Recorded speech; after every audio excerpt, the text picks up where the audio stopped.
Hello? Doesn't seem to. Hello? Can you hear me now? Yes? Everybody has its headset on? Great. Thank you. So, welcome everyone, and thank you for joining us today. We all know agriculture and livestock are large contributors to global greenhouse gas emissions, and recent data underscores the urgency for transformation in agri-food systems as they account for nearly a third of global emissions. No matter which emission pathway we pursue, we have to ensure, however, that we feed people and that we feed people well. We cannot consider food and nutrition security and wholesome diets as trade-offs. Now, the CGIAR 2024 Breakthrough Agenda and the Global Assessment of N2O emissions have taken stock of the situation, and the CGIAR, in collaboration with many renowned scientific experts, have come up with critical recommendations on how to reduce fertilizer and livestock-related emissions, and we are delighted to have the authors of the CGIAR Breakthrough Report here with us today and to share with us some of the key outcomes.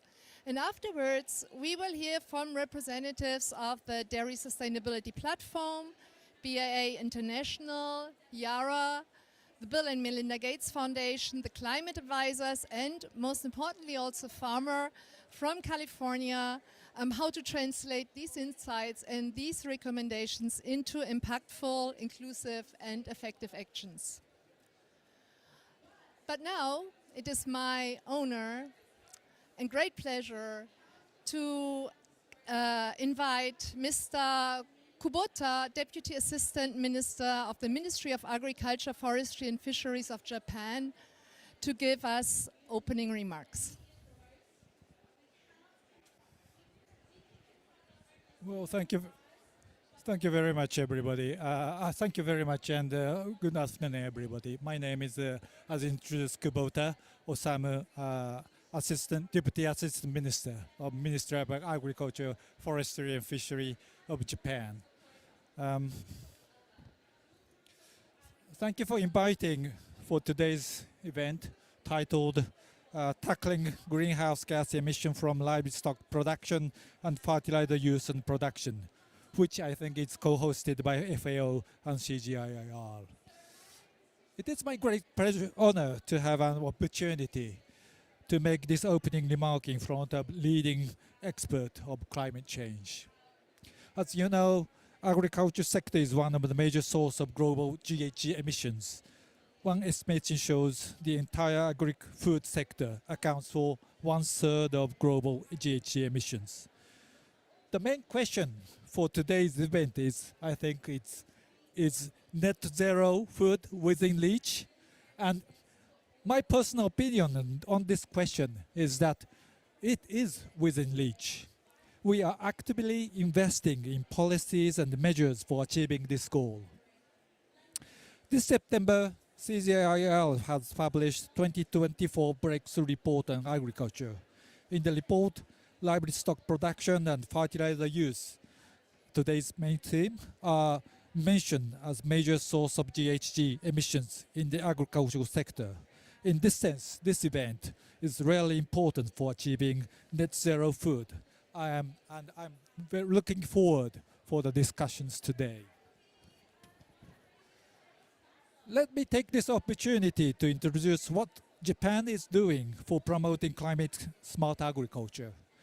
In 2021, Ministry of Agriculture, Forestry and Fisheries, MAF of Japan, has formulated the Midori, it means green in Japanese, Midori strategy for sustainable food system, with a particular focus on accelerating the innovation in climate-smart agricultural technologies that can increase both productivity and sustainability. In May this year, the Basic Act of Food, Agriculture and Rural Areas, which set the direction of Japan's agricultural policy, was revised for the first time in 25 years since its enactment. The Act further promotes the reduction of environmental burden by setting establishment of environmentally friendly food system as one of its new pillars. This principle also applies to international cooperation project contributing sustainable and resilient agriculture under the ASEAN-Japan Midori Cooperation Plan. And we now intend to expand our circle of collaboration to a wider range of partners, including nations in Central America and South America and Africa. In particular, I would like to introduce two Japan's efforts in relation to today's topic. One is in the livestock sector. We are promoting the development of amino acid balanced livestock feed to control GHG emission derived from livestock excrement. The other is in the fertilizer sector. We are promoting development of biological nutrification inhibition enabled feed that can maintain the same productivity as normal wheat, even with a drastic reduction in nutrition fertilizer. These efforts by Japan will discuss at MAF seminar, which will be held on Tuesday, 19th November, from 5:30 p.m. at Japan Pavilion. So if you're interested, please come to this seminar as well. In doing those efforts, it is crucial to mobilize the vitality of private sector. Promoting carbon credit is one example. We recognize that it is a government job to consider how to disseminate the result of research to the private sector. Finally, I hope that today's event will be a major step toward achieving the 1.5 degrees target. MAF will keep on contributing to the development of sustainable and resilient agri-food system in the world. Thank you very much. Thank you very much. It is encouraging what you were just explaining to us, and it is also encouraging to hear that Japan is believing in us and is believing in our sectors. And now let's hear, before we start with panel discussions, let's hear from one of the authors of the CGI Breakthrough Report, Dr. Aditi Mukherjee. Please, if you could come on stage. You are the Director of Climate Change Adaptation and Mitigation Impact Action Platform at the CGIAR. And I would also like already ask Dr. Tek Sapkota, where is he? There he is, the Senior Scientist of Agricultural Systems Climate Change at the CIMMYT. If you would want to sit there, Tek, perfect. And then I'm handing the mic over to you. Thank you so much. Thank you, and apologies for getting the date wrong. I can't imagine while it's 5th November. I think I'm just a week behind everything. Today is 12th November, for those of you who are wondering. My name is Aditi, and I was the lead author for this Breakthrough Agenda report, and I think I have the control for this. This was a report that was, Breakthrough Agenda was launched. How?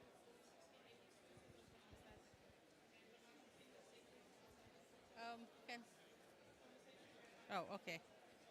It takes a bit longer. Yeah. Okay, so I will just very briefly, because I have only 10 minutes to go through it. Oh, okay. So the Breakthrough Agenda was launched by the UK and Egypt in COP26 in Glasgow, and it covers various sectors, and one of the sector happens to be agriculture, and the focus of the Breakthrough Agenda is how do we reduce emissions from all the sectors. In the agriculture, why it is important is that we already know that agriculture is a key driver of climate change. Almost 33% of the emissions come from agriculture sector. And within that, in this particular report, what we do is, while agriculture emissions comes from all the way from pre-production to consumption and the waste that happens along the way, and we understand that to have successful emission reduction in agriculture, every bit of this decarbonization has to happen in every bit of this. But for the sake of more detail and clarity, this year's report looked sorry, it's not.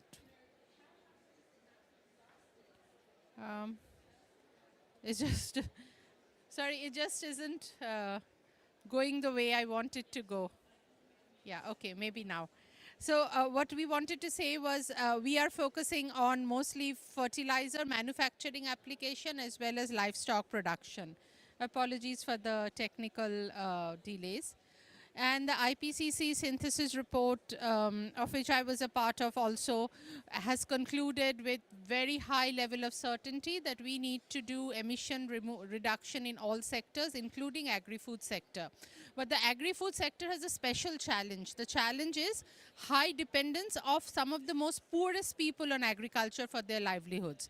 So emission reduction can actually lead to compromises on livelihoods and food and nutrition security. So therefore, emission reduction in this sector is not as simple as, say, in the energy sector where you have solar panels. So I think that is the background that we need to keep in mind while talking about emission reduction in the agri-food sector, given its importance in both livelihoods as well as for nutrition and for food security. So with that, the goal of the agriculture breakthrough agenda was to make climate resilient, sustainable agriculture more attractive worldwide by 2030, and these are the 17 participating countries, and I hope some of the participating countries are here today. We already heard from Japan. They are a signatory to the breakthrough agenda. There are 4 principles of the breakthrough agenda. For a technology to be called breakthrough, it has to meet all these 4 criteria, and we find in reality it is not so easy for a technology to meet all the 4 criteria. So the technology has to increase agricultural productivity, particularly in low and middle income countries. It has to lead to reduction in greenhouse gas emissions, preferably absolute reduction, not just improvement in efficiency. It has to lead to improved soil water resource, and it also needs to build up resilience. So for this year's report, what we did was we actually centered around reducing greenhouse gas emissions, and we made sure that the technologies that we shortlisted actually help in reducing greenhouse gas without creating a negative impact on any of these 3. So any of these 3 may not be positive but should not be negative either. So that was one of the criteria by which our technologies were shortlisted this year. And one of the encouraging things that we are seeing across all the COPs since COP26, for example, is just the plethora of initiatives that are launched around agriculture. So we have mapped all the initiatives that have been launched around these 4 baskets of income mitigation, natural resource and adaptation. And we see that a large number of initiatives were launched in COP27 as well as in COP28. So a lot of action is happening, but one can, of course, question the outcomes if the outcomes are proportionate to the action here. In this report, and I would not go into detail because I think all of you have the report, and if not, there is a QR code. I would really urge you to download it. We have talked about 5 pathways in which we can reduce agricultural emission, and one of the pathways is around reducing unsustainable consumption. And then the 4 pathways are around production, natural resource, emission, and needs. And within each, we have tried to map all the technologies that are available. With that, I will just take a few more minutes and hand over to Tech. In our last year's report, we had looked at 7 technology areas. These included fertilizers, alternate protein, loss and damage, breeding, emission reduction from livestock, agroecological approaches, and digital services. But this year, we focused on only 2 of these. So this year, because of the high contribution of livestock and fertilizer, we moved into 2. And I do not have any of my CGIAR colleague from livestock here. So I would just briefly go through what we did in the livestock sector, then hand over to Tech for the fertilizer. In the livestock, we looked at 2 things. For the high-income countries, we looked at how feed additives can reduce enteric methane emissions, something our delegate from Japan was also mentioning about feed additives. And for the low-income countries, we are looking at how low methane forages can help. So I will not go so much into the details. I'm conscious of time.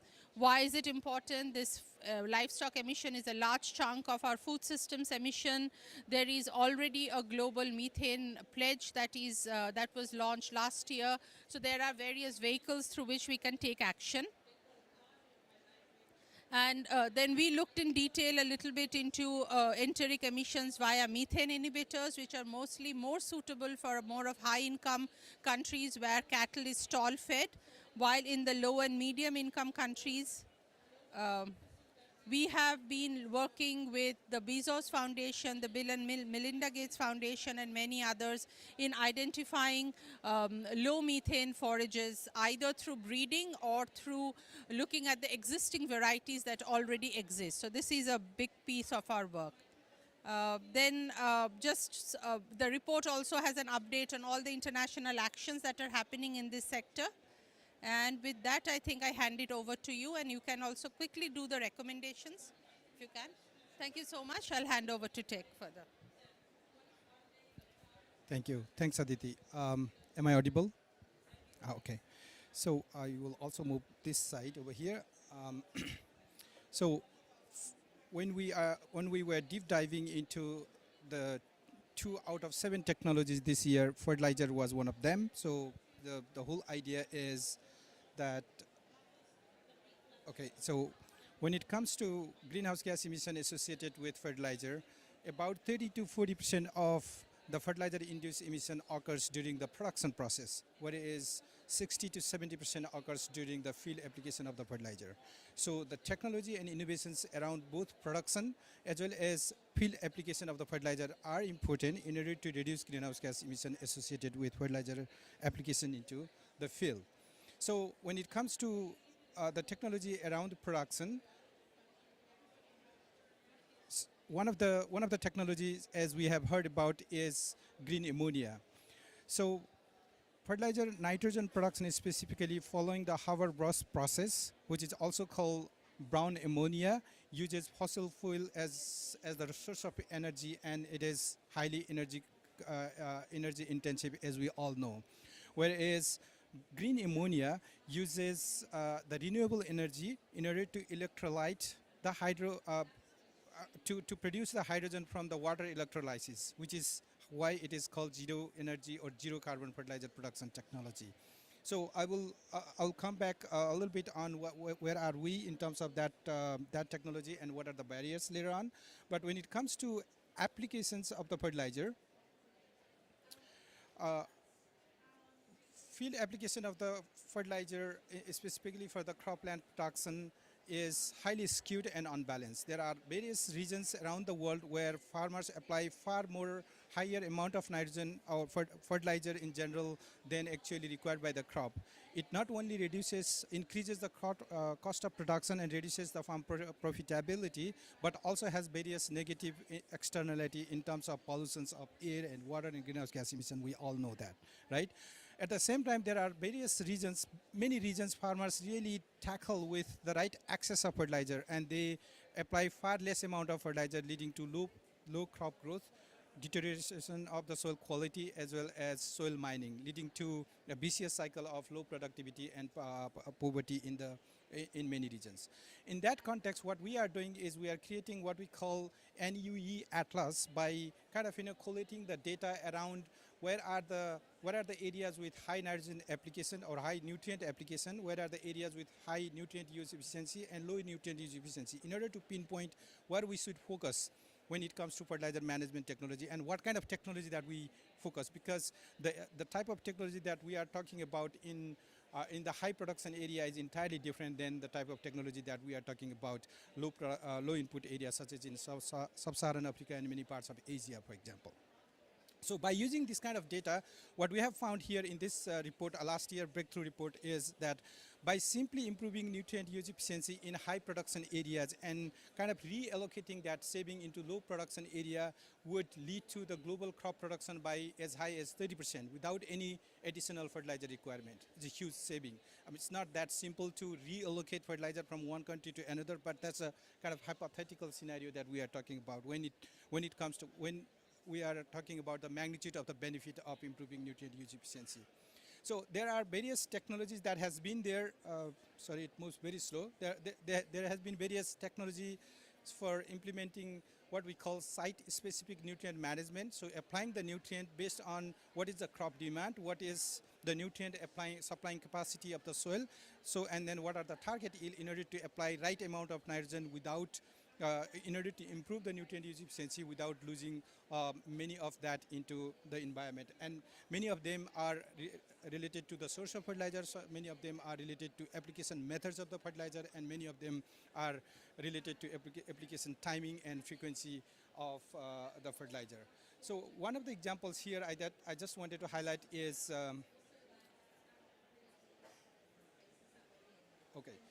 is about sustainable a use of decision support tool for the smallholder production system. So variable nutrient application technology has been there for ages in large scale production system. But when it comes to smallholder production system, so that technology was not that that common. And now there has been some kind of a technology where you can use a decision support tool which takes into account a simple technology like soil condition, climatic condition, and the farmer's production condition, and come up with the fertilizer recommendation. And if you apply that fertilizer based on that recommendation, then that will improve the nutrient use efficiency and reduce the nitrogen loss. And this nutrient expert that we have used here in rice wheat system in India had reduced the nitrogen content, nitrogen input, while increasing the crop production. And if this technology is simply taken up into the overall rice wheat production system in India, that will lead to the crop yield, and then that will lead to production of about 14 million ton extra grain of rice and wheat with less nitrogen fertilizer that will translate into reduced greenhouse gas emission. So I'm asked to move a little bit quicker here. So there are various barriers of scaling those technologies, either in the production as well as field management. Some of them being upfront costs, some of them being long life cycle of those fertilizer production technology, that it is not easy to change that abruptly. And green ammonia cannot be produced alone, and then if it has to be produced along with the other nutrients, that will require extra costs or something like that. And then lack of data availability for the site-specific nutrient management. So lack of data availability is something that's not moving at all. Okay, so lack of accurate data is one thing that will reduce the accuracy of this kind of decision support tool, but actually developing the business model of these tools are one of the ways to go forward. So I think with that, there are various actions, international actions that Aditi mentioned about the livestock. There are similar for the fertilizer as well, including sustainable nitrogen management resolution of UNEA, including IFA, FAO's roadmap, and so on. So I'll stop here.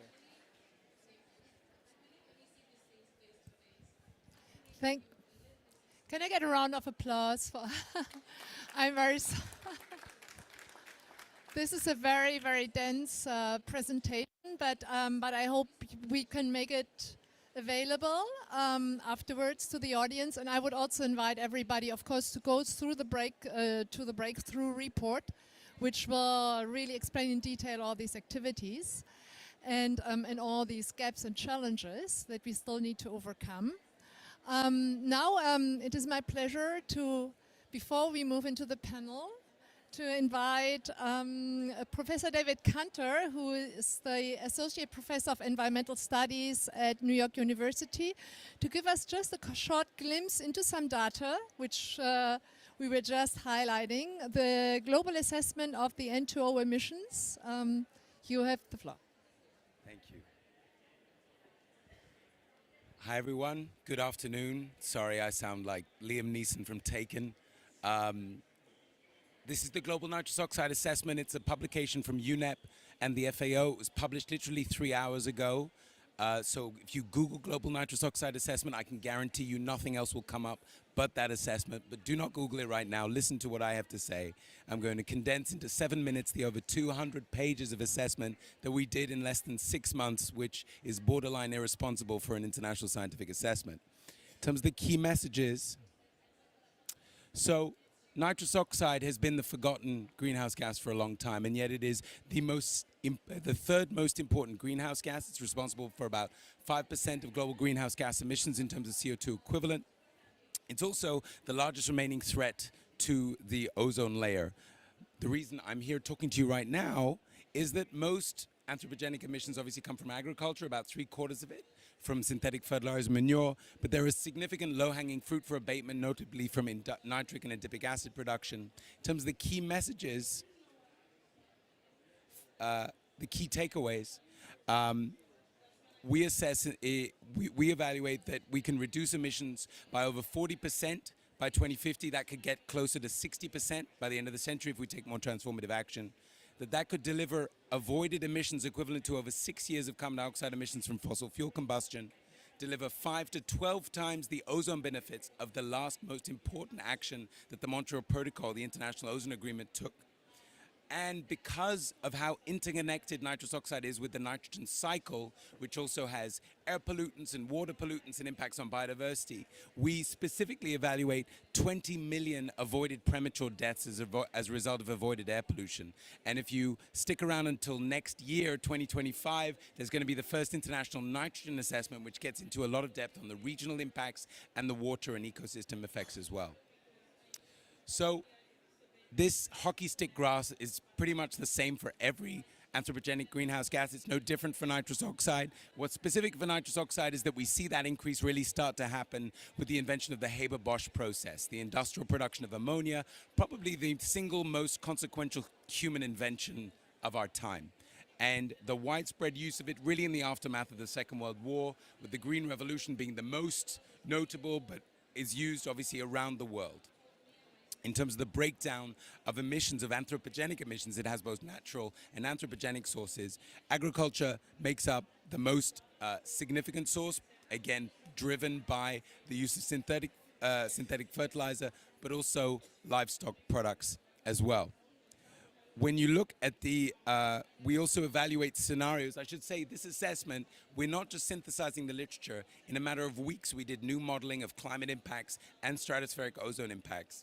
So, I mean, I'm obviously biased, but I'm pretty proud of what we were able to produce in such a short time. We also, as I said, nitrous oxide is part of the broader nitrogen cycle.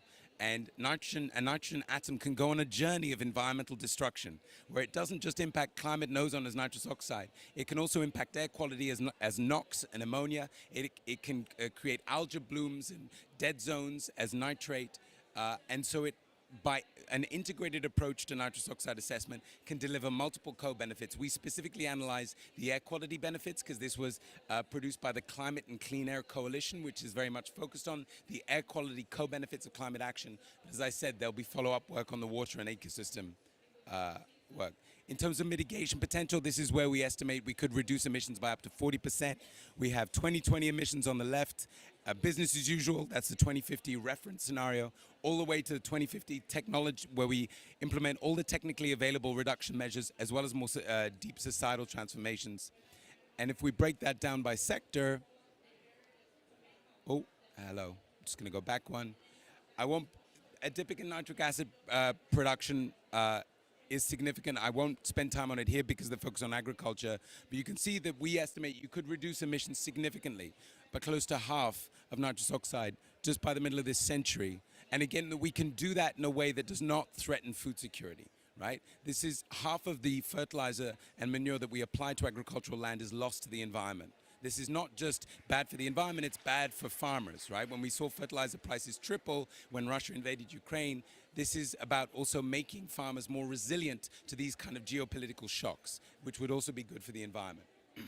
In terms of the ozone impacts, we have actually known about nitrous oxide's contribution to ozone depletion before we knew the link between CFCs and ozone depletion. And currently, partly as a result of the success of the Montreal Protocol, the International Ozone Agreement, but also because N2O emissions keep increasing, nitrous oxide is now the most significant ozone-depleting substance to the atmosphere. Not only that, its emissions are more than the sum of all other ozone-depleting substances combined. And if we are currently on track for a world where we focus on carbon dioxide and methane and do nothing on nitrous oxide. That is the worst case scenario for the ozone layer. In that scenario, much of the world will be exposed to UV radiation that we haven't seen even since peak ozone depletion levels. In terms of the climate impacts, ambitious N2O abatement could avoid up to 1/10 of a degree of warming by the end of the century, The glass half empty is if we do nothing, it could contribute 0.2 degrees of warming by the end of the century. And that's equivalent to over 200 billion tons of CO2. To put that in perspective, that is over 6 years of CO2 emissions from fossil fuel combustion.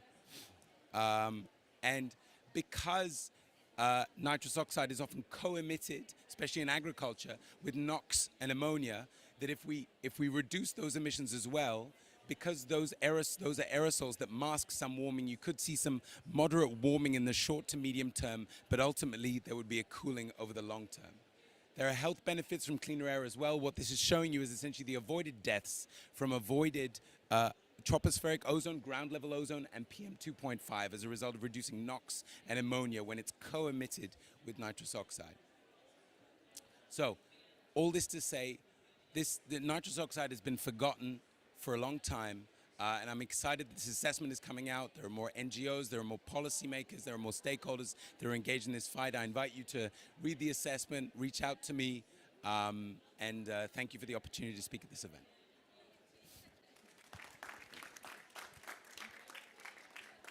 Thank you so much, David, and also for having reduced 600 pages into literally a 6-minute presentation. And I think David, what he also did very well, he alerted us. You know, he raised the flag, and now we need action.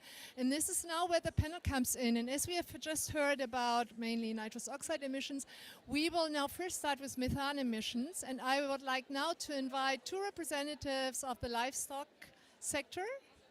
Brian Lindsay, Director of the Dairy Sustainability Framework, on stage, and Patrick Karani, researcher at BAA International. I think, yes, please sit there.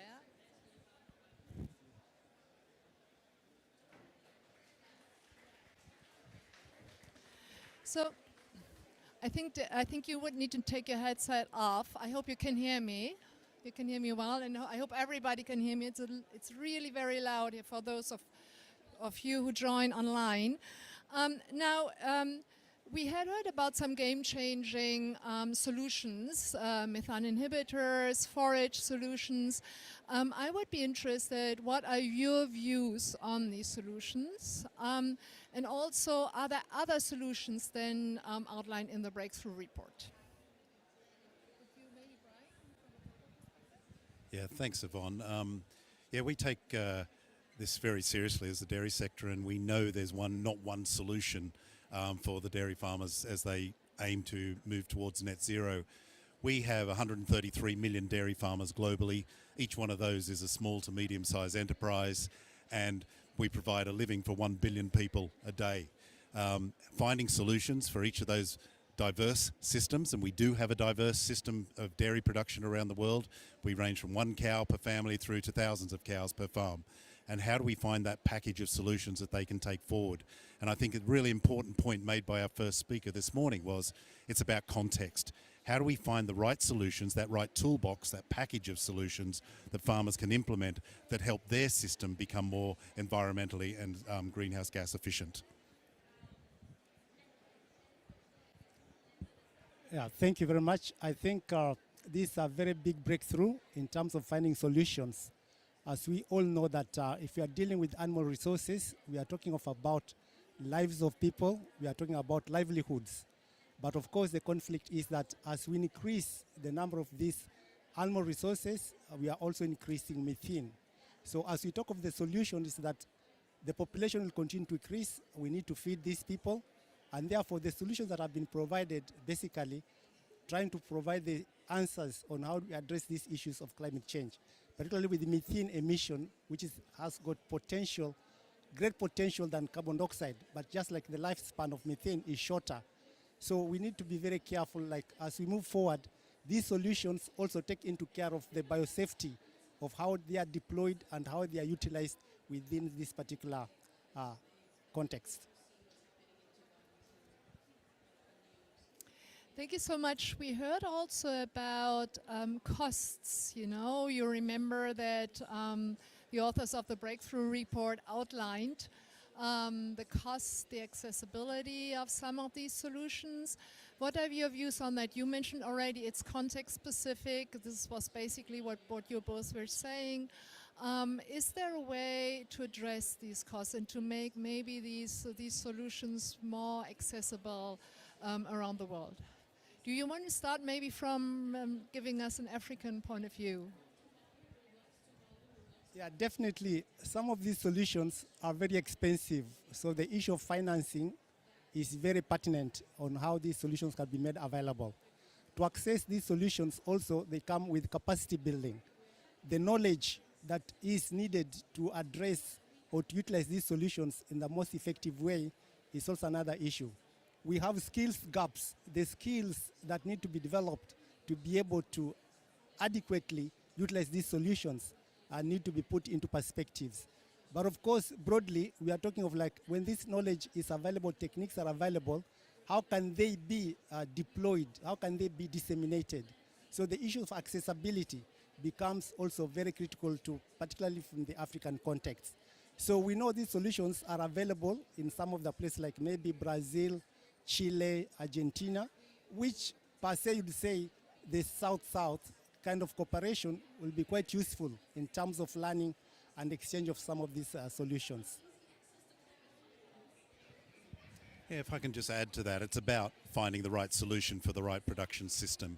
Some of these solutions do not have to cost a lot of money, but some do. So getting the context right, we don't want to ensure farmers spend a lot of money when they didn't need to. For some farmers, it's about feeding their animals more effectively, increasing productivity, less animals, greater production from the animals we've got.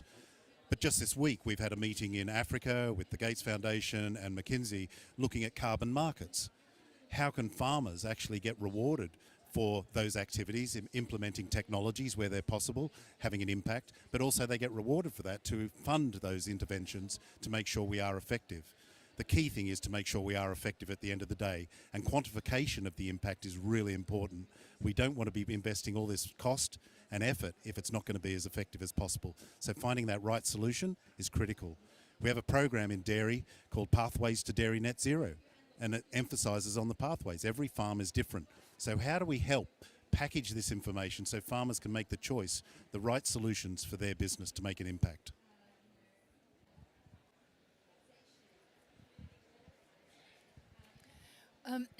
What is the role of governments precisely? I mean, can you maybe share some solutions? You were already pointing to some countries that seem to be very successful in implementing capabilities, capacities, training. How do you see it? I mean, we have here a government representative from Japan. We heard about some of your solutions that you are already implementing. Are there others? What would be your ask, your recommendations? How can governments help?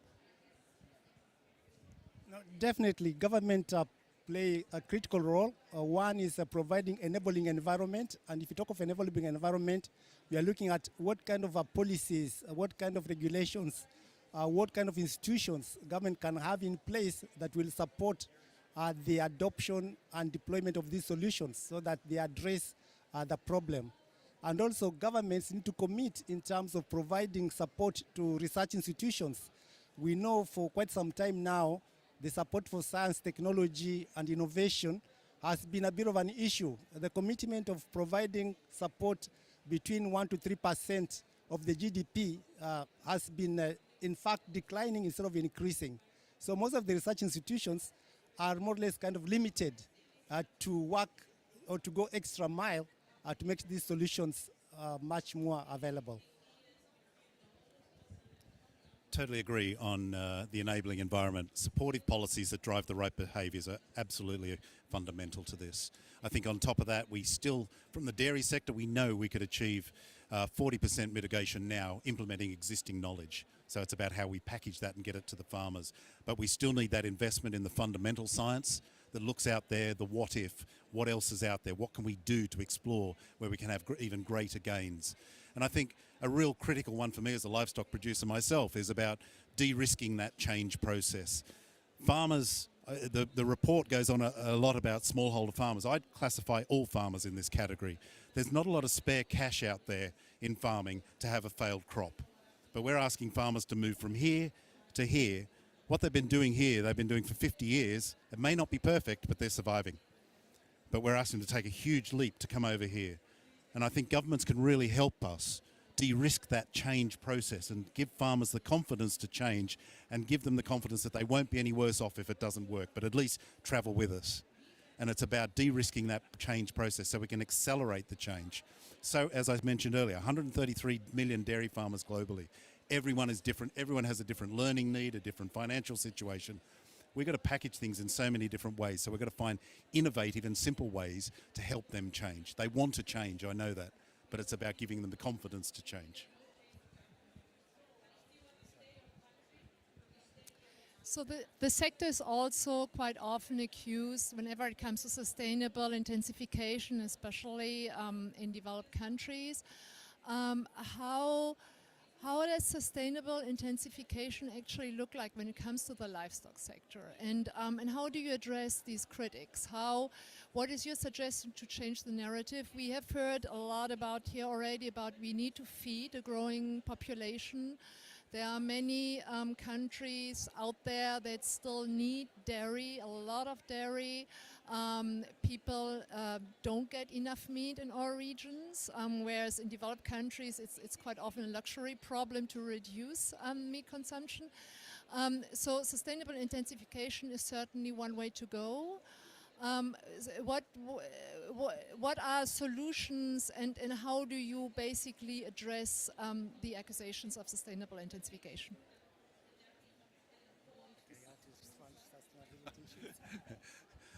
Context specific again, absolutely, and it's about finding the right solutions for those different regions of the world. And you're absolutely right. We know that the nutrient-dense livestock food is critical in the lives of people. Gates just released a report showing if they increase productivity in dairy in 5 different countries, they'd reduce cases of stunting by over 100 million, I think it was. You know, so there's a critical role to play there. And it's about making sure that we're producing in a sustainable way. So 80% of dairy's emissions come from emerging dairy world. So how do we help them ensure they evolve their industries in a sustainable way from the mistakes we've made in the West? How do we ensure that? If we can double milk production in Kenya, 500 litres per lactation, if we could just double that, the impact that would have from a climatic perspective, but also from a human nutrition perspective would be immense. But we recognise it's horses for courses. We need to package things in a way that enables people to make informed decisions about the right way forward. And the thing I would add in here for all our perspectives is that it needs to be a systems approach. We don't want to solve a challenge here and create 4 others over here. And I think we've become a little bit narrow in our dialogue. Like the previous speaker said, if you go down N2 only or down CH4 only, you may cause issues somewhere else. We've got to have a holistic approach to looking at this challenge to make sure we don't cause unintended consequences elsewhere. I would just like to add on what you said that we need to have an integrated systems approach. And the way I would unpack this is like at 5 different levels. The first one would be at the local community level, whereby we need to recognize, identify these communities and engage them on a participatory level, that for every decision we make in terms of reducing methane, the local communities are the best in terms of, because they are the animal gatekeepers, because animals is part of their life.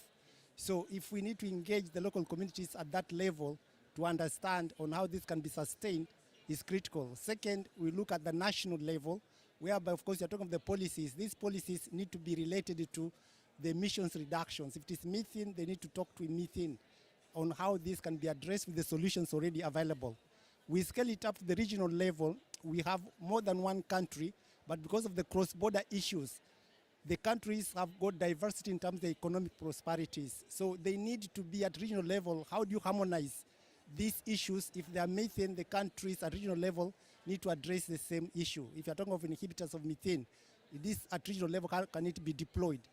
Then when we scale up to continental level, whereby you have more countries coming together, these countries need to have a unified common voice, that if they are talking of methane inhibitors at a continental level, it's much bigger impact than individual country. So when we go to the global level, as a continent, we have a common voice on a common position. We have a bargaining power that we come to negotiations here. We are talking of the issues that relate to the continent on sustainability arrangements, because we already engaged the local communities on a participatory basis. So we are moving forward together on a unified path. So we have these solutions that are understood from the community up to the global scale. Well, I thank you so much. I would like to, first of all, a round of applause for both of you.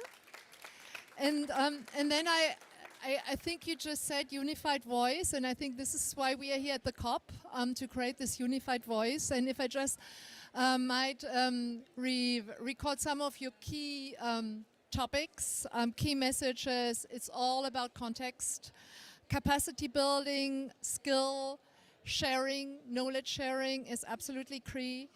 Pathways to net zero, this is what you do, and obviously expecting from governments and enabling environment creation. Thank you so much.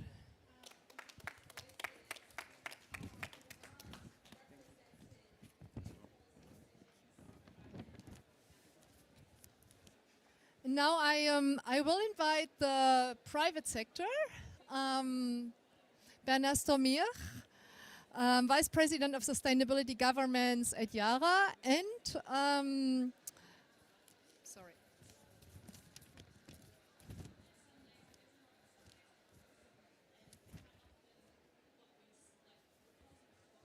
KJ, KJ Kamura, sorry so much.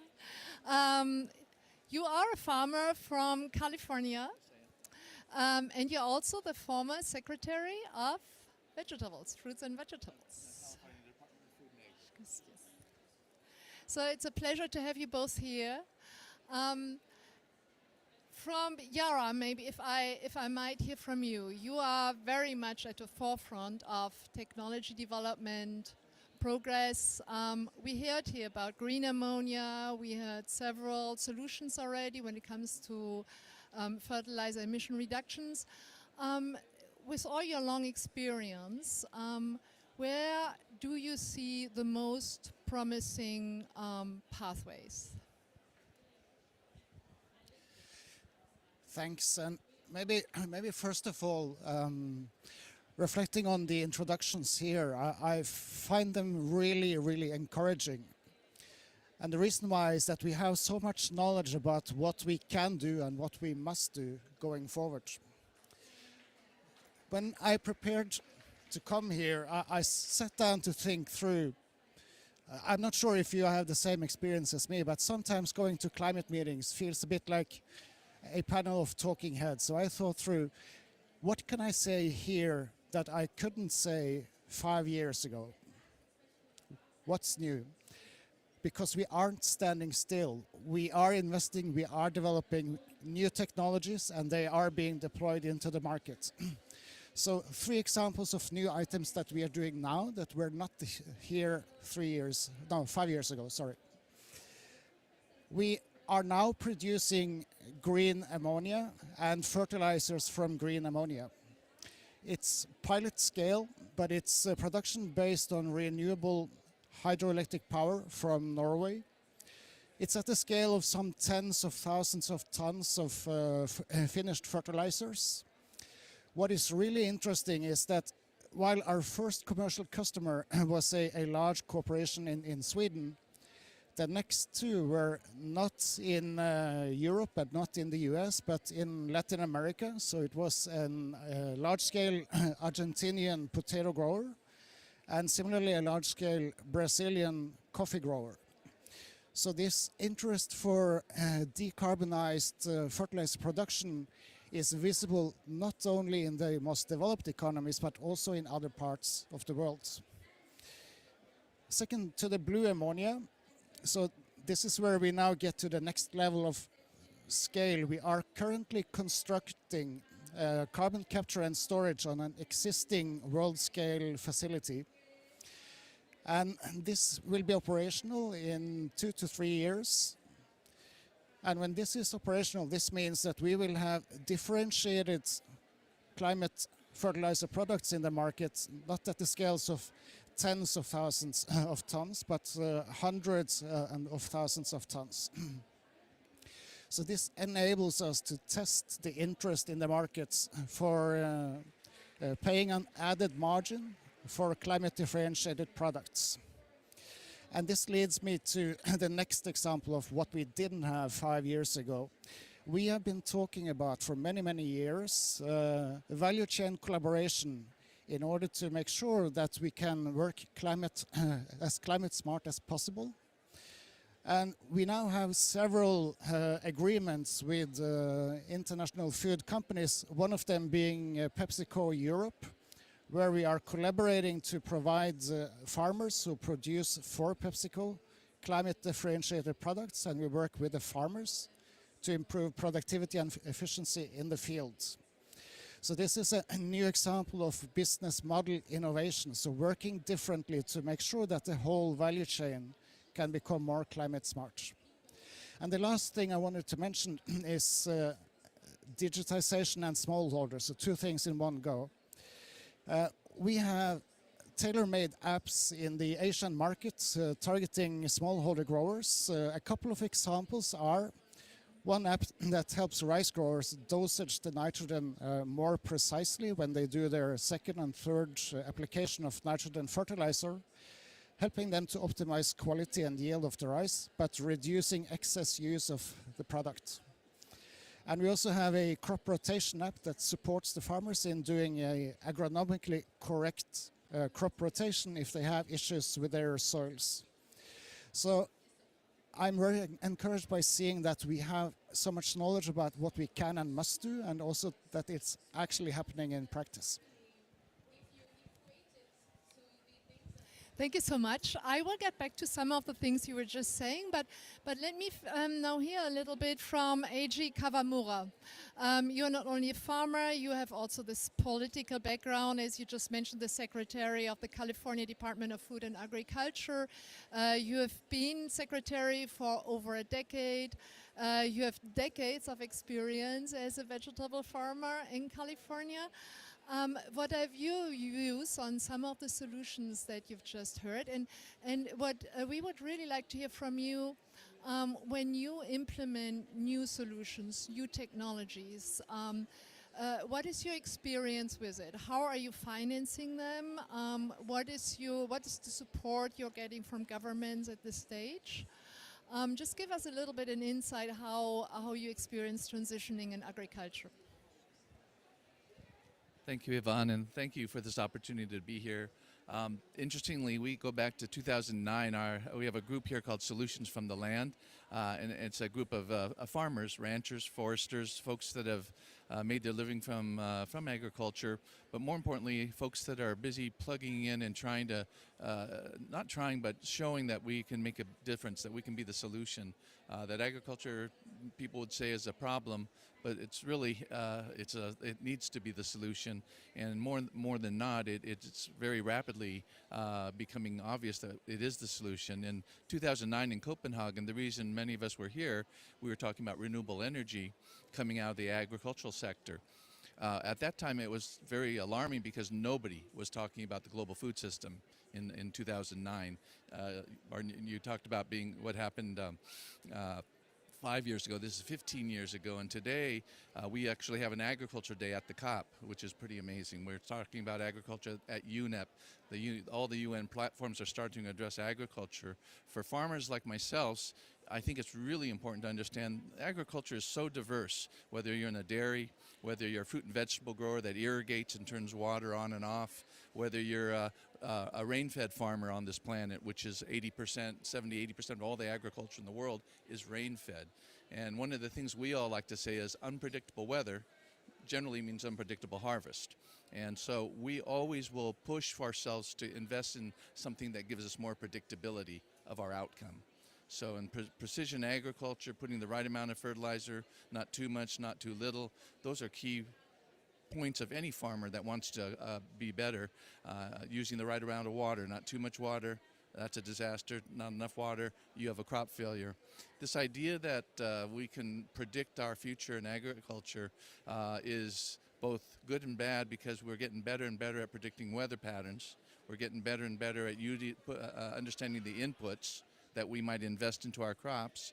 but we're also finding that the good intentions of our world, the good intentions of governments, I can speak to California, that sometimes those good intentions can create disastrous problems for the farmers. And you're seeing that in the protests that are taking place all over the world right now, where farmers get so frustrated because it is a business and we're trying to invest in our crops for that predictability, but we have unpredictable markets. We have unpredictable prices of the inputs we have. We have unpredictable other problems. Where I would like to say the positive part of this, and let me finish, is that if you believe that we're in a period of a renaissance, we've gone from 1927, 2 billion people on the planet, to right now 8 billion people last November, I think. That's because we have a stable enough food supply to put that kind of an increase into place. In this renaissance, you talk about a breakthrough, which is a really important report. I know there's a National Academy of Science report coming out right now, funded by USFRA and other investors, that's talking about all the breakthrough, all the renaissance, all this cascade of new knowledge that talks about the solutions that are coming out of our ag sector. And so here's a good example. I use plastics, and plastics are in the middle of a lot of controversy right now. But if you could take the plastics we use on our farms and drive them back into fossil fuels so that you can reuse them as plastics over again, or put them back in the fuel system through gasification and run them as a part of our fuel sources. These are the kind of circularities that we have. Obviously, manures is such a valuable product. Turning them back around to their either soil amendments or energy products. These are the kinds of things what we're doing, is trying to value add everything we have on the farm to try and make us a little bit more viable, but more importantly, create some more predictability that we can continue to produce enough food every year, every season, and feed the 8 billion people on the planet comfortably. One last thing, we were talking about 20 million people that might die by some year in the future if we don't do our work correctly here in climate. I would like to remind people that about 25,000 people die every day of hunger.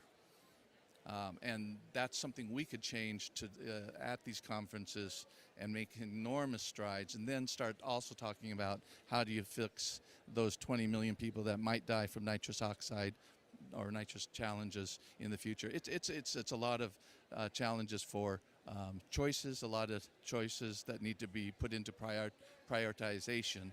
And I think that's what this is all about. We're in this renaissance period, solutions, new knowledge, all coming together at the right time that give us tremendous hope for the future.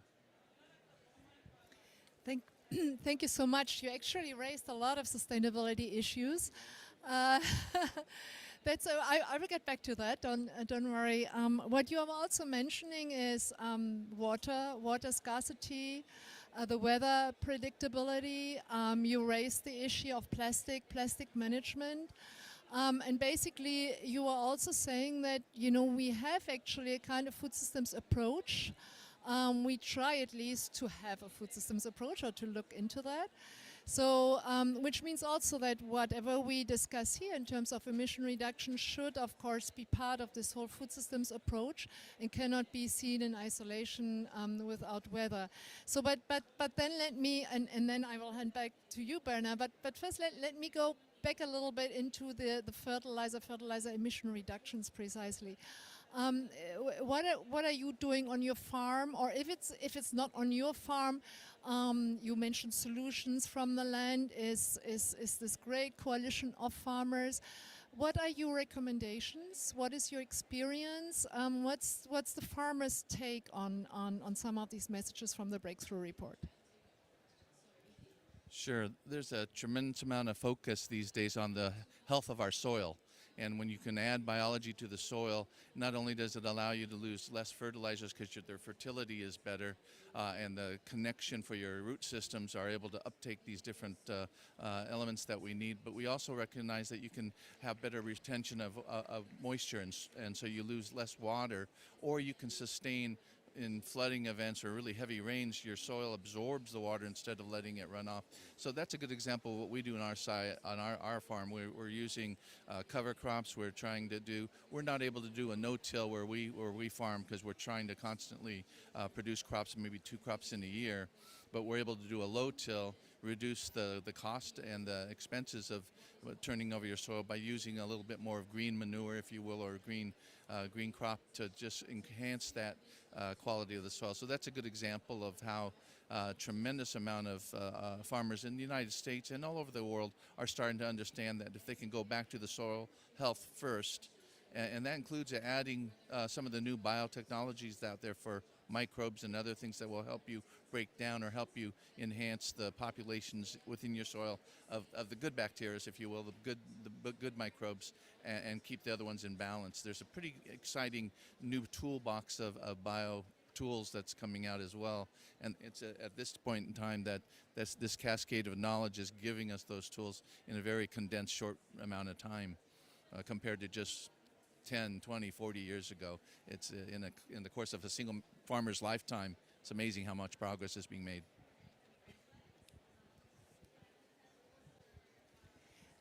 Thank you. All this sounds like very much like climate smart or regenerative practices. Whatever you want to call this. Then let me go back to our fertilizer producer Yara here. Bernard, you were talking about business model innovation. You were already mentioning a partnership with one of the food companies.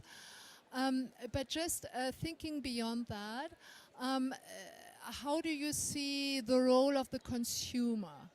Or is there actually a role of the consumer? Because there is this low fertilizer production starting, corporations are starting.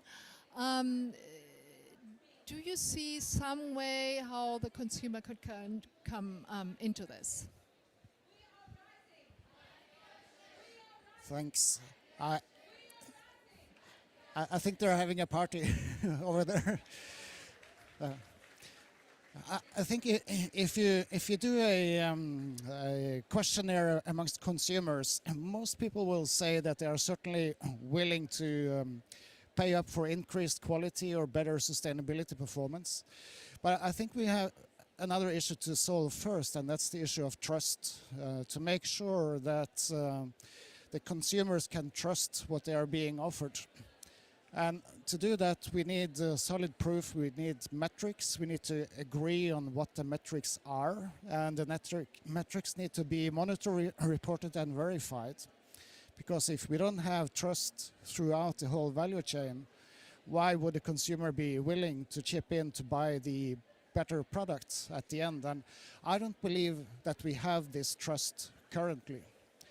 But if I may deviate a bit from your question, I just want to say that it is so important in these discussions that we have the farmers with us in the panel and in the discussion. And I was just so encouraged by what you were saying, AJ, that and it allows me to also expand on a bit more of what we are also doing. We are also innovating our business model through carbon credits and farm management to support farmers in regenerative agriculture and to create carbon credits from that creates a new revenue stream for the farmers with the benefits that you mentioned about increased water and nutrient retention in the soil, etc. And I think it's such a great win-win opportunity that we can provide farmers those protocols and to work with farmers to create carbon credits so that the farmers can get new revenues, better resilience, and it creates a new business for us. So it's just a great example of how we can continue innovating our business models to create solutions for what we need to do more of. AJ, and in terms of policy support, policy incentives, you worked on both sides. I mean, now you manage your land, but before you were rather sitting more on the policy side. Today, what do you think? What can policy and governments do to facilitate the life of a farmer, and maybe also to help the farmer adopt certain management practices? Bernard was talking about digitalization. There are lots of new technologies that are available. Not all farmers can afford them around the world. How do you, first of all, do you use new technologies? How far do you use them? And then to my other question, what can policy, what can governments do? I think I mentioned it's an exciting time for agriculture, for farmers right now, because of this idea that as we look for for ways to make our harvests, our production more predictable, what we're finding is there's a new set of tools that are emerging that are available to the farmer, and it's not that they've just arrived. These tools have been out, and many of them have been around for a long time. And this idea of adaptability, I think the farmers generally, I've learned in our own operations, you look over the fence, and if the farmer next door happens to be a better farmer than you are, you watch him and you look and you see that they're doing better than you are on different crops or the same crops, and you can see their productivity is better. I know we shifted from furrow irrigation to sprinklers, from sprinklers to drip irrigation years ago by watching the neighbor across the street.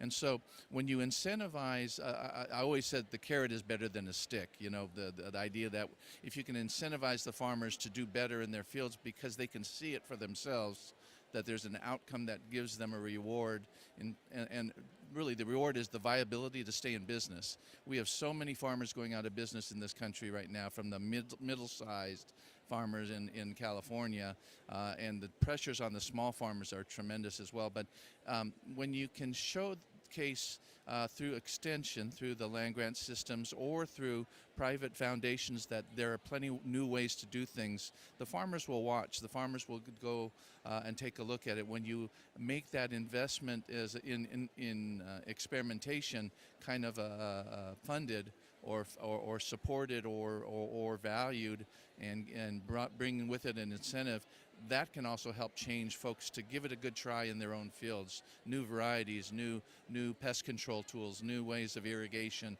and you're always looking for a different way to try and improve what you're doing, going back to predictability. And so I know in our own fields, as we've shifted away from trying to get to more and more, I'm a farmer in an urban area, and so I have neighbors all around us, and we try more and more to be more sustainable in the tools we create. We get penalized for having too much dust in our farm, so we have to find ways to keep the dust down. There's all kinds of things that are pressures that are put on the farmer, but at the same time they incentivize you to do better and be better. The way we farm today is just a much more sustainable way than we've ever farmed before. We're still trying to move in that direction on a regular basis based upon the new tools that come about. So I'll be the first to say the way I farm today is significantly different than the way we did it 40, 50 years ago, and I'm right at that 50-year stage of being in business that long and going through that many seasons. So it's a time of excitement, but that transfer of knowledge, because we are in a Renaissance period, has to accelerate, has to be made possible, and this showing people how there's proof of concept examples all over the place that are working well, that can be scaled up and replicated. That's kind of where I think this next push is for all of us. Thank you. And to you, Bernard, when it comes to the role of governments, how do you think government can positively help in facilitating the transition towards lower carbon emissions and also the new generation of fertilizers? Maybe just start by stating the obvious. Regulations work. They are effective. Europe has a carbon price on nitrous oxide emissions from nitric acid productions. Those emissions are practically eliminated throughout Europe now because of this. Those catalyst systems are a double-digit million-dollar investment per nitric acid plant.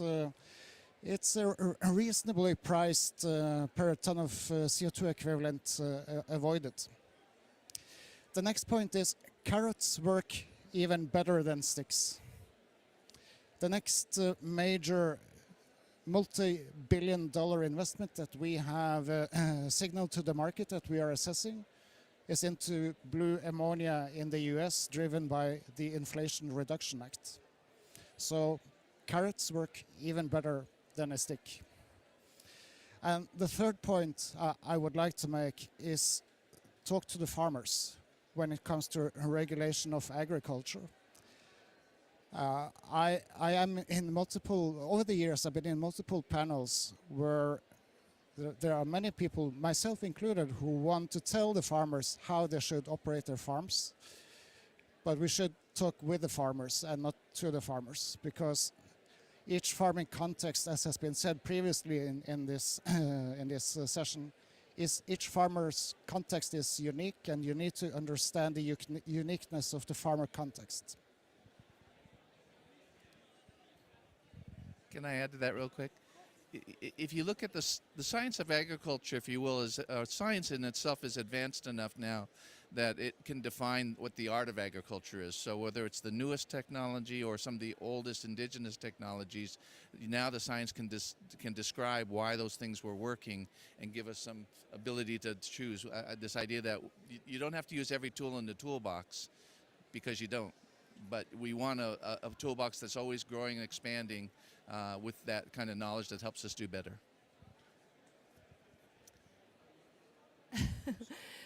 Thank you so much. So please a round of applause to our, I would say, private sector representatives, because I mean, if you know, farmer, you have your business to grow. And yes, so now we move on to our next and last panel. Thank you so much. Thank you. So I would like to call on now Martin van Nieuwkoop, the Director of Agricultural Development at the Bill and Melinda Gates Foundation. And I don't see him, Mumukshu Patel. There you are. Mumukshu Patel, the Senior Director of Food and Agriculture at the Climate Advisors. Nice to have you with us.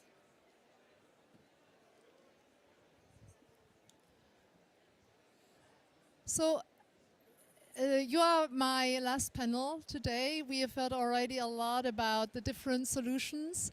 I would like to, before we go a little bit more broader and more general, I would like to hear from you when it comes to livestock emission reductions and when it comes to fertilizer emission reductions.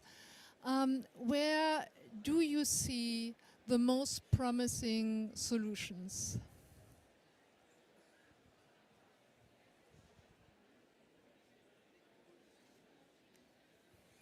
So the question that you had for me was livestock, no? Yes.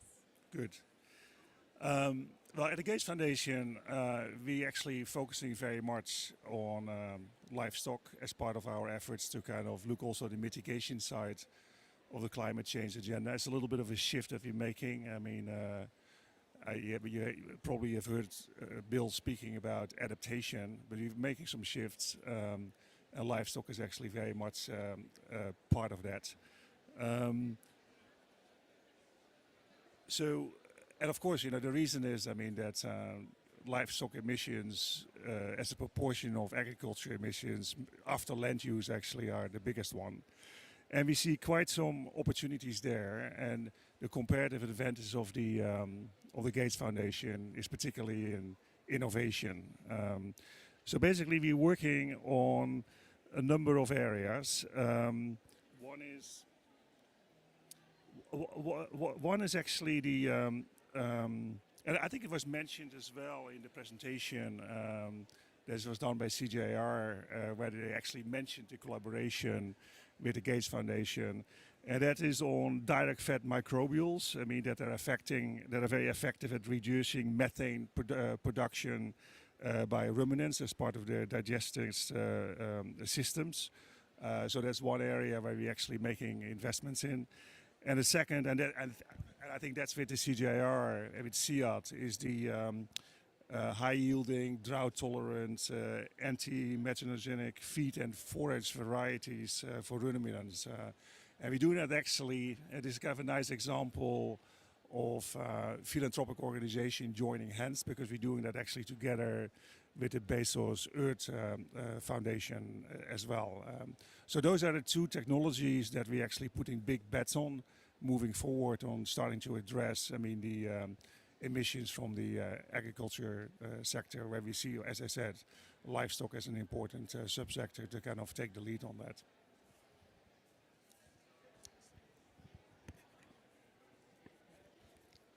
So on, well, just broadly, I just go a little bit further in that, one of the greatest innovations, to your point, has been that Carrie Fowler says this best, that until recently, you were adapting the farm to the crop. Now you're adapting the crop to the farm with new technologies. On livestock, there's a big issue because, as Aditi mentioned, there's not that much innovation happening. So that's a difficult problem to tackle. And farmers, especially in the global south, view livestock as an asset, while fertilizer is a liability. So fertilizer is going to be easy to tackle despite significant political economy challenges, but livestock, very, very hard. And so with that broader thing, another broader point is that super pollutants from the global south account for more emissions, carbon equivalent, than carbon dioxide. And that's the problem that has not been understood well. In fact, our application to the CGA pavilion was for nitrous oxide. IFA's application was for fertilizer. They just combined it together. So getting super pollutants as an advocacy play, as a policy play, is really important. And that's why we launched the Global Nitrous Oxide Assessment right prior to this event. And so I think the major policy innovation should be addressing super pollutants from agriculture, which are really driving this cause. And lastly, on the fertilizer end, I would say that there are significant innovations in terms of nanofertilizers that the Indians have been scaling up. But I would put a caveat that you need evidence to justify that sort of investment. If you look at the Global Nitrous Oxide Assessment, you will see that nitrous oxide mitigation technologies range from anywhere between $30 a ton to $450 a ton. That sort of variance just shows you that you don't have the information going about. Now, the Gates Foundation and others, and full disclosure, I used to work for the Gates Foundation before, but they have great investments in data, like LD4D and other things on methane. Something like that should be done for fertilizer, as you pointed out, in terms of what are the actual abatement technologies that can do it really quickly. Because on nitric acid, you're right, it's about $10 to $15 a ton, which is very, very effective, and you can do it. But what is the price point that you would want to get to? So that's the other innovation that you would look at.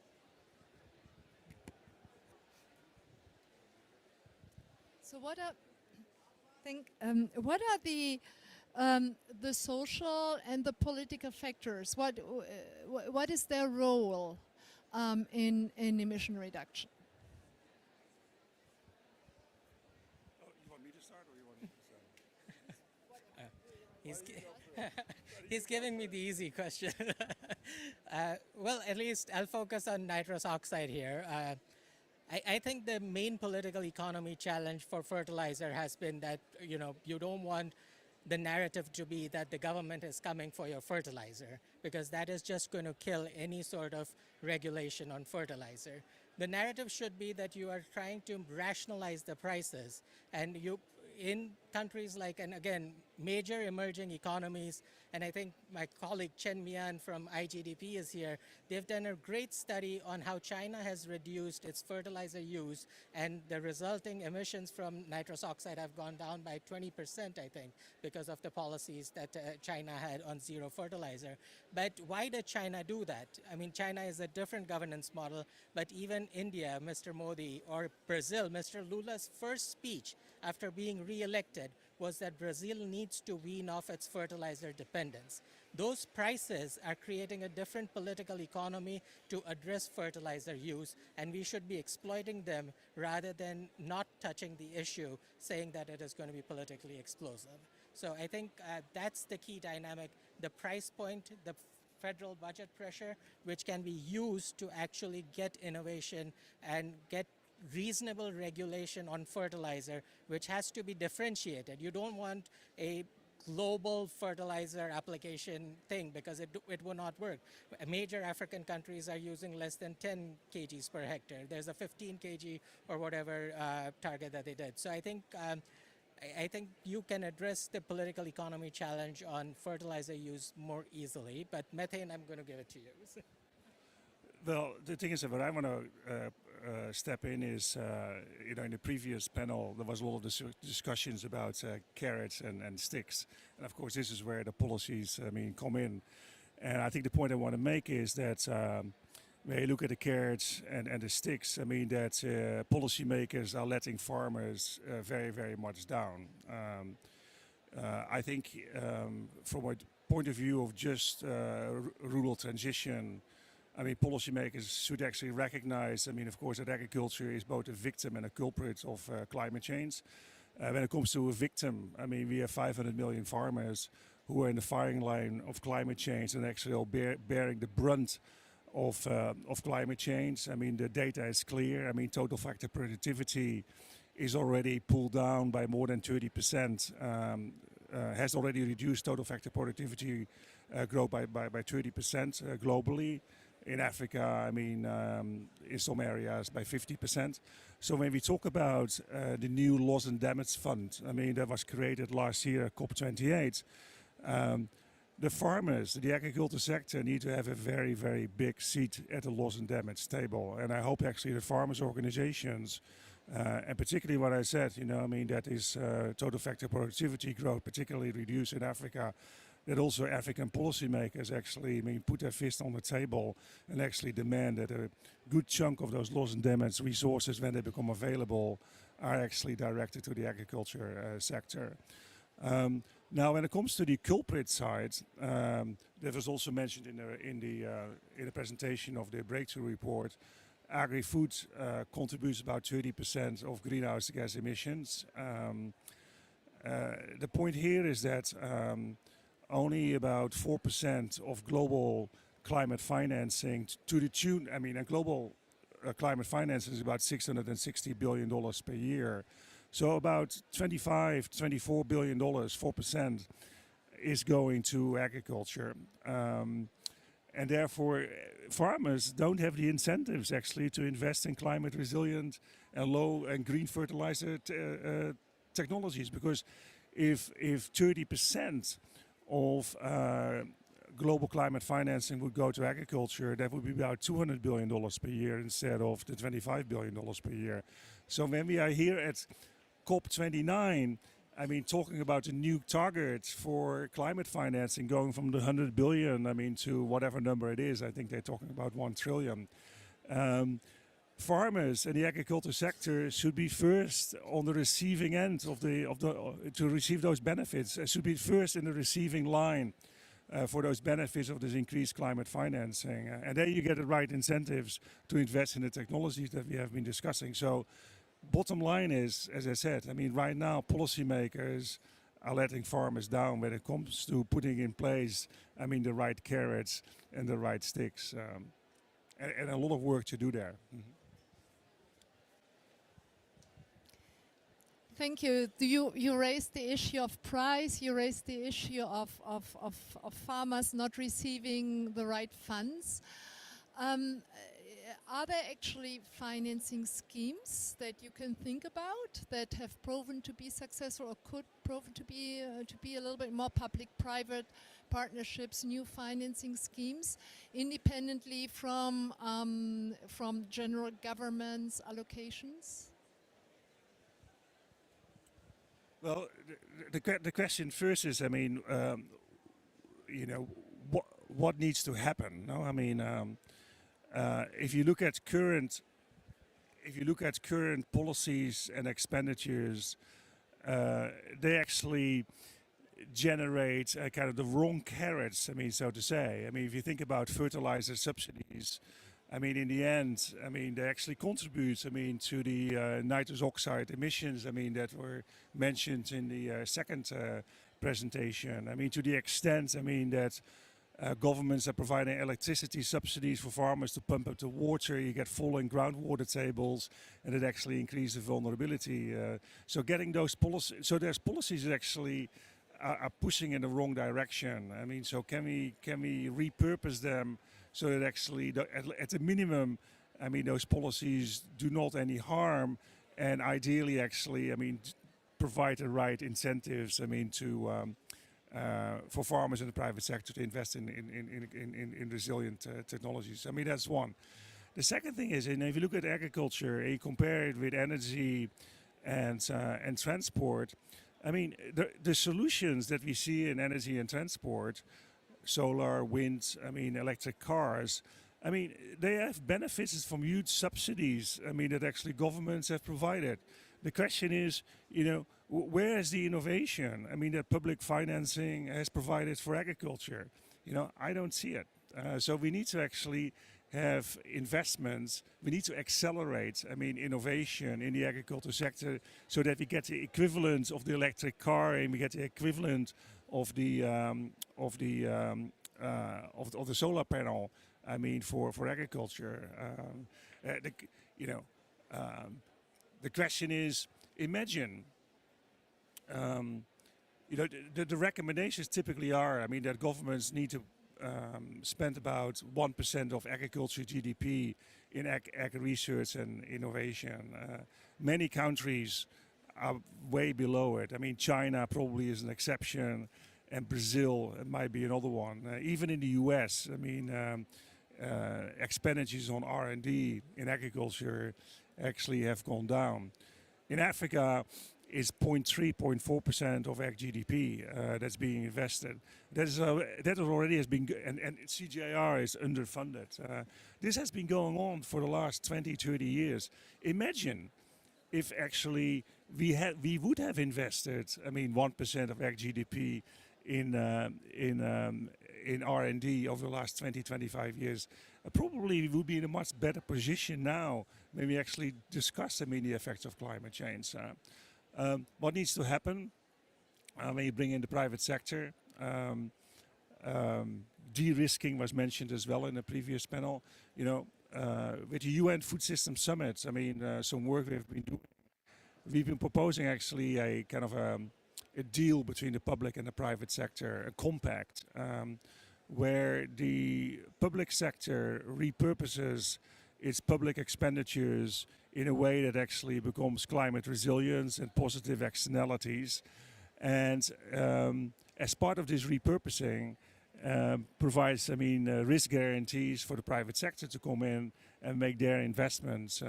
And by doing so, then also raise the quality of the private sector investment. Then you get actually double win, because you take away the negative externalities of the current public expenditures in agriculture and food, and you actually make them a force of the good, and at the same time then you leverage the private sector coming in by having this compact. So that would be one way of moving forward, I think, where we could have a lot of potential, which I think also is relevant, I mean, for the discussions that are going on at this COP, when they're thinking about how we can be increasing climate financing. It's not just the amount, but it's also actually the quality of the existing financing flows that can make a big difference. No, I would totally agree with everything Martin said. And I would just point out that the agriculture sector is very risky. And the innovation play, I mean, the existence of the CGIAR itself shows that it's such a risky play. You don't have a CGIAR equivalent in the medical sector.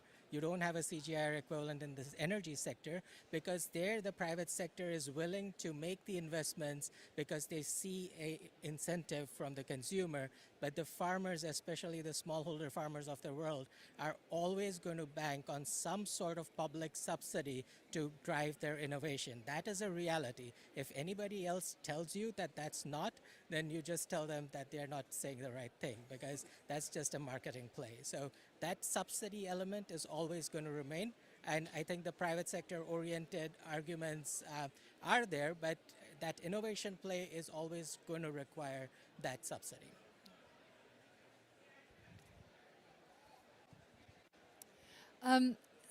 Thank you so much. So yes, finance is needed on various levels. Let me now, and I believe, just let me check, yeah, this will be my last question.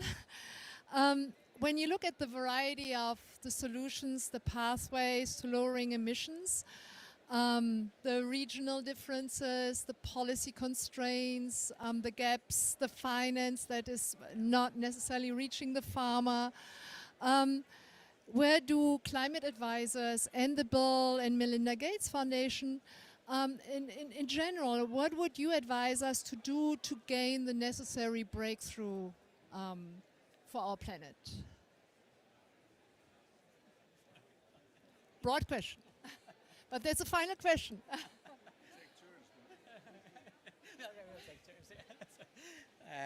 So Climate Advisors is a very small firm.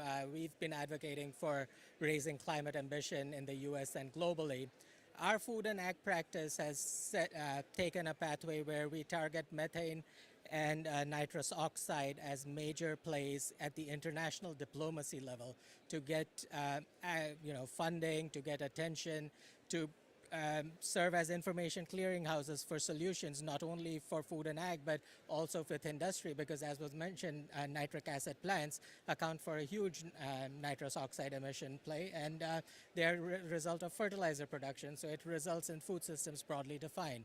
I do think that I would think that tackling super pollutants in agriculture at the broadest level when it comes to climate is a major pathway that needs to be elevated, and that's why we chose it. And there has been great funding on methane with the methane assessment and the methane pledge, and I think nitrous oxide is the next play, but there's also the black carbon play in developing countries, which, by the way, is not a greenhouse gas but an aerosol, so not covered by Paris. But if you tackle black carbon, methane, and nitrous oxide at the farm level in places like India, Brazil, elsewhere, that's going to have major consequences in terms of emissions reductions, and that's something that we've focused our attention on.